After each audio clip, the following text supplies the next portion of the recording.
Hello दोस्तों, LP के exam की तैयारी करते करते कभी आपके मन में सवाल आ रहा होगा कि सीबीटी 1 को क्लियर करना है, सबसे पहला स्टेप यही है। तो उसको क्लियर करने के लिए कितने मार्क्स कम से कम चाहिए और उसके बिना अगर इतने मार्क्स नहीं आए तो हमारा एएलपी का एग्जाम क्लियर नहीं होगा। तो एक आज सटीक सी बात करेंगे उसके ऊपर। दूसरा, एग्जाम कब होगा, बहुत सारे बच्चे इस प्रश्न को पूछते रहते हैं, उसके बारे में बात करेंगे। और जो ये आपके पास हम आज मार्क्स बताएंगे कि इतने मार्क्स आपको चाहिए, उनको आप कैसे ला सकते हो, उसके ऊपर आज बात करेंगे। तो दोस्तों, 2018 में जो वैकेंसी आई थी एएलपी की, वो 27 से 28 हजार आई थी, जिसका कंपैरिजन अभी करना उचित नहीं है क्योंकि अभी वैकेंसी है 5 से 6 हजार। पर आपको थोड़ा सा बता दे कि उस समय जो कट ऑफ था जब हमने क्लियर किया था, तो 40 से 45 मार्क्स जिसके भी आ रहे थे वो सीबीटी 1 को क्लियर कर दे रहा था। पर अब की बार तो कट ऑफ बहुत ही ज्यादा जाने वाली है क्योंकि वैकेंसी बहुत कम है, क्योंकि हर साल वैकेंसी अब आएगी। दूसरी चीज, 2018 से वैकेंसी अभी निकली है 2024 में, मतलब कि 6 साल बाद निकली। तो जो बच्चे अभी तक उसके लिए तैयारी कर रहे हैं या जिसका किसी वजह से नहीं हो पाया है, तो वो इस कंपटीशन को लड़ेंगे और इसमें जरूर अपनी एक सीट को पक्का करने की कोशिश करेंगे।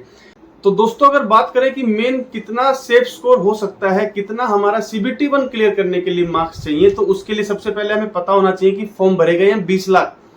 उसकी चिंता मत कीजिए, 20 लाख में से तो 14-15 लाख लड़के ऐसे मिलेंगे आपको जो केवल मात्र फॉर्म भरा है, तैयारी नहीं कर रहे हैं, किसी जॉब में लगे हुए हैं, किसी तरह और तरफ एंगेज्ड हैं और किताबें वगैरह भी नहीं खरीदी हैं। बस ये मान के चलिए भाग्य के भरोसे बैठे कि हमारा एग्जाम हो जाए बाय लक। तो आपको बस केवल फाइट करनी है 4 से 5 लाख लड़कों में। अब वो 4 से 5 लाख लड़कों में ये देखना जरूरी है कि किन्होंने तैयारी को किस स्तर तक कर लिया है। किताबों में जो सिलेबस दिया हुआ है, क्या उस सिलेबस के अकॉर्डिंग हम पढ़ रहे हैं या नहीं पढ़ रहे हैं, और कितना सिलेबस हमने कर लिया है, कितनी बार हम उसको रिवाइज करेंगे, कितने कितने मॉक टेस्ट प्रैक्टिस सेट के अनुसार हमारे कितने मार्क्स आ रहे हैं। तो वो जो 4 से 5 लाख लड़के हैं, वो इस डेडिकेटेड रूप में आपके साथ में कंपटीशन में आएंगे। आपको इस सिलेबस को 2 से 3 बार करना पड़ेगा, इन किताबों को आपको 2 से 3 बार बिल्कुल रिवाइज करना पड़ेगा, ठीक है। इसको ही तो बोलते हैं स्मार्ट स्टडी। एक बार आप कर लीजिए कॉपी पेन से बिल्कुल तरीके से एक एक क्वेश्चन को निकाल के, ठीक है। वो अनुमान मेरे को लग रहा है कि 2 महीने हो गए हैं, आपने इन सवालों को बिल्कुल टाइप 1, टाइप 2, टाइप 3 के हिसाब से कर लिया होगा।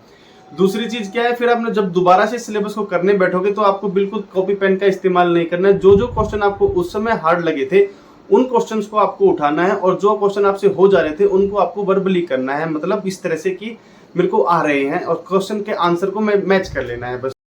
तो जब दूसरी बार आप रिवीजन करने बैठोगे तो आपको समय कम लगेगा और इस तरह से आप एक बार गो थ्रू हो जाओगे, 2 बार आपका सिलेबस हो जाएगा और फिर मॉक टेस्ट लगाओगे ना, तो फिर आपका सब कुछ क्लियर हो जाएगा। फिर आपको पता चलेगा मार्क्स मेरे कितने बन रहे हैं।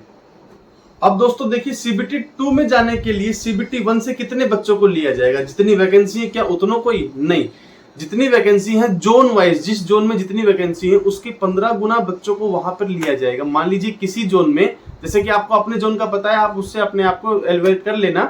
किसी जोन में हम अनुमान से मान लेते हैं कि 300 वैकेंसी, तो 300 से गुना 15, 4500 बच्चों का सिलेक्शन किया जाएगा सीबीटी 1 में। तो आपको टेंशन लेने की आवश्यकता नहीं है। बस 4500 बच्चों में से देख लीजिए कंपटीशन कितना होने वाला है। जैसे मान लीजिए बच्चों ने 4.5 लाख बच्चों ने फॉर्म भरा है आपके जोन से, तो 4500 बच्चे लेने हैं, तो कितना हो गया, 100 में एक बच्चे का सिलेक्शन होना है। इस तरह से आप अपने भी जोन में देख सकते हैं कितने कितने बच्चों पर सीट पर कितने बच्चों का कंपटीशन है। अब बात करते हैं दोस्तों, इसमें एक नॉर्मलाइजेशन भी टर्म आती है। कई बच्चों को पता है, कई बच्चों को नहीं पता नॉर्मलाइजेशन क्या होता है। इसके बाद हम बात करेंगे कितने मार्क्स रियलिटी में आपको चाहिए। नॉर्मलाइजेशन देखिए, जो शिफ्ट वाइज होता है, तो किसी शिफ्ट में हार्ड क्वेश्चन आते हैं, किसी शिफ्ट में थोड़े से इजी आते हैं और किसी में थोड़े से मॉडरेट आते हैं। वो फिर जो कंपनी है, जो टीसीएस या जो भी कंपनी है जिसको दिया जाता है, वो इसको एवेलुएट करती है कि किस शिफ्ट में मार्क्स थोड़े से क्वेश्चन हार्ड थे, शिफ्ट में मॉडरेट थे और इजी थे। उसके हिसाब से वो नॉर्मलाइज करके मार्क्स को थोड़ा सा बढ़ा देते हैं और इक्वलाइज कर देते हैं। तो उस तरह से फिर आपके जो मार्क्स बनते हैं वो कहलाएंगे आपके फाइनल मार्क्स, ठीक है। और जो आपने लिए वो मार्क्स कहलाएंगे रॉ मार्क्स। तो सीबीटी 1 में पास होने के लिए, क्लियर करने के लिए आपको मेरे अनुमान से, मेरे अनुभव से जो मुझे लगता है, जहां तक मैंने देखा है, 50 से 55 मार्क्स आपको लाने होंगे और लाने चाहिए भी। 75 में से, आउट ऑफ 75 की बात कर रहे हैं, तो आपको इतने मार्क्स लाने हैं ताकि आप अपने आप को सेव कर लें। अगर मेरा मानना है कि इतने मार्क्स अगर नहीं ला पाते तो फिर कहीं ना कहीं आप ऑन द लाइन हो जाएंगे वहां पर आप थोड़ा सा मिस कर पाएंगे इस अपॉर्चुनिटी को। तो 50 से 55 अब बात करेंगे लानी कैसी है उन चीजों के ऊपर। उससे पहले मैं बता दूं कि आपके पास में समय कितना है। एग्जाम अनुमानित टेंटेटिवली कब तक हो जाना चाहिए, तो जुलाई और अगस्त में एग्जाम स्टार्ट हो जाने चाहिए एज पर जो उन्होंने कैलेंडर दिया था रेलवे ने, उसके हिसाब से, और हो भी जाएंगे। तो आपके पास में 2.5 से 3 महीना है। जिन्होंने अभी तक भी थोड़ा बहुत पढ़ा है, कई बच्चे ऐसे मिलेंगे आपको जिन्होंने सिलेबस भी कंप्लीट कर दिया है, पर कई ऐसे भी हैं मेरे भाई जो मेरे साथ में ग्रुप में जुड़े हुए हैं जिन्होंने अभी तक थोड़ा थोड़ा पढ़ना स्टार्ट किया है, किताबें भी नहीं खरीदी है। तो भाई आप किताबें जरूर खरीद लीजिए, क्योंकि आने वाले एग्जाम में जितने भी आप एग्जाम दोगे किताबें आपके लिए फायदेमंद रहेंगी। अब पढ़ना कैसे, पहले जो मैंने वीडियो बनाई थी उसमें बताया था स्टार्टिंग में जब आप पढ़ना स्टार्ट करेंगे फॉर्म भरने के बाद आप ट्रेड टेस्ट को थोड़ा थोड़ा पढ़िए। ट्रेड जो कि CBT 2 का पार्ट भी है। अभी समय काफी कम बचा है, 2 से 2.5 महीने बचे, तो ट्रेड की जो किताब है उसको साइड में रख दो। अभी पढ़ने की आवश्यकता नहीं है, क्योंकि CBT 1 में ट्रेड नहीं आएगा। आपको अभी पढ़ना है क्या, आपको अभी मेन फोकस करना है मैथ पे, रीजनिंग पे, साइंस और जीके, जिसमें रीजनिंग जो है 25 मार्क्स की आएगी दोस्तों। मैथ 20 का, साइंस 20 का और जीके आपकी 10 मार्क्स की आएगी। आपको करना क्या है, आपको मेन जो फोकस करना है, ज्यादा से ज्यादा प्रैक्टिस करनी है रीजनिंग की और मैथ की दोस्तों, क्योंकि यही जो है ये स्कोरिंग सब्जेक्ट है। इनमें आपका किया हुआ बिल्कुल आपको पता देगा, कॉन्फिडेंस देगा कि मैंने ये सही कर दिया। आपका कॉन्फिडेंस पूरा बूस्ट हो जाएगा। आपको अच्छे अच्छे टॉपिक्स को उठाना है। अभी जो सिलेक्टेड टॉपिक्स है, प्रीवियस ईयर पेपर उठाने हैं, उनको सोल्व करना है। वहां से देखने क्वेश्चन कैसे कैसे आ रहे हैं, वो जो इंपॉर्टेंट टॉपिक है उनको करो आप, ठीक है। और जहां पे आपका वीक सेक्शन है उसको मजबूत करो। मेरा मानना ये है कि आपको 50 से 55 मार्क्स कैसे ला सकते हो वो देखिए थोड़ा सा कैसे है। जो 20 मार्क्स का मैथ है उसमें आप 15 नंबर लेके आने की पूरी कोशिश करें, ठीक है। मॉक टेस्ट लगाएं और देखिए कि मेरे 20 में से 15 आ रहे हैं कि नहीं आ रहे हैं। इसी तरह रीजनिंग में दोस्तों आपको बिल्कुल भी गलत नहीं करना है। उसमें आपको 25 में से 20 मार्क्स चाहिए। 15 मार्क्स मैथ में हो गए, 20 मार्क्स आपके रीजनिंग में हो गए।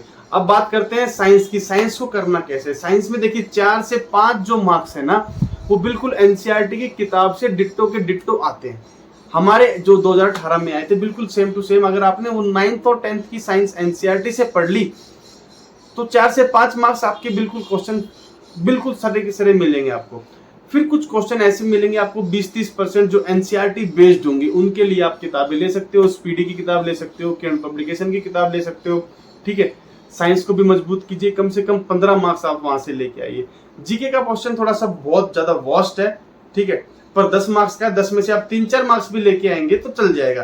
तो देखिए 15 आपने मैथ में लिए, 15 आपने साइंस में लिए और 20 मार्क्स आप लेके आ गए किसके अंदर, रीजनिंग के अंदर। तो 50 यहां से हो गए आपके, और 3-4 मार्क्स अगर आप जीके के अंदर लेके आ जाते तो आपके 53-54 मार्क्स बन जाते हैं CBT 1 को तैयार करने के लिए, क्लियर करने के लिए।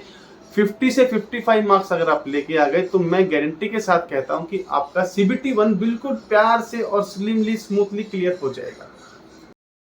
तो दोस्तों ये एक छोटी सी वीडियो मैंने बनाने की कोशिश की आपको गाइड करने के लिए और आपको मोटिवेट करने के लिए कि भाई इतने मार्क्स आपको लाने चाहिए। और अभी कुछ बच्चे मेरे साथ व्हाट्सएप पे ग्रुप में जुड़े हुए हैं जो शेयर करते हैं कि भाई हाँ सर हमने ये टेक्स्ट बुक में ये सीरीज में दिया, ऑलिव बोर्ड में दिया और किरण पब्लिकेशन की जो हमारी मॉक टेस्ट की है उसमें दिया हमने, तो हमारे इतने इतने मार्क्स आ रहे। तो हम गाइड करते रहते हैं। तो आप उस व्हाट्सएप ग्रुप में भी जुड़ सकते हैं, लिंक मैं आपको डिस्क्रिप्शन में दे दूंगा। कोई और वीडियो, कोई और टॉपिक आपके मन में है कि सर हमें इसमें डाउट है, तो आप प्लीज क्लेरिफाई कर सकते हैं, तो मैं उस पर वीडियो बनाऊंगा समय लगते ही। तो आप बिल्कुल कमेंट में लिखिए और वीडियो कैसी लगी है इसके बारे में बताइएगा। लाइक करते हुए जाइएगा और सब्सक्राइब, पहली बार आए तो सब्सक्राइब कर लीजिएगा। मिलेंगे आपसे नेक्स्ट वीडियो में। जय हिंद, जय भारत दोस्तों। लगे रहो, अब की बार रेलवे पार का नारा है आपके साथ में।